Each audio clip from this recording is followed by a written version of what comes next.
সহজে জাপানি ভাষা। চলুন শুরু করা যাক।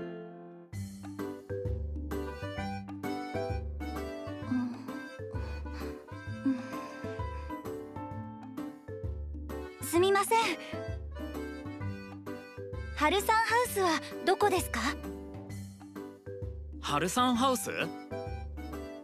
あれ、僕たちの家だよね。すぐ近くです。一緒に行きましょう。こっちだよ。はい、ありがとうございます。 সহজে জাপানি ভাষার প্রথম টেলিভিশন অনুষ্ঠানে আপনাদের স্বাগতম।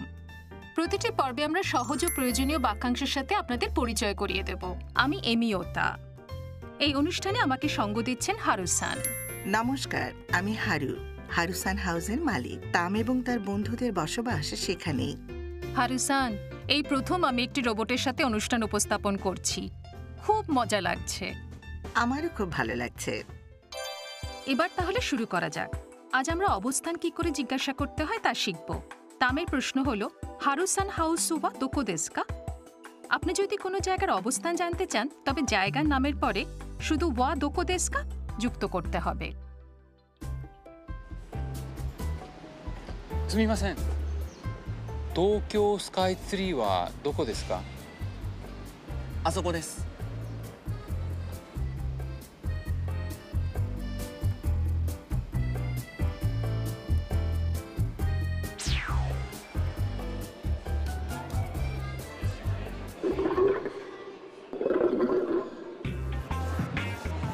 すみません、はい、トイレはどこですか？はい、あちらです。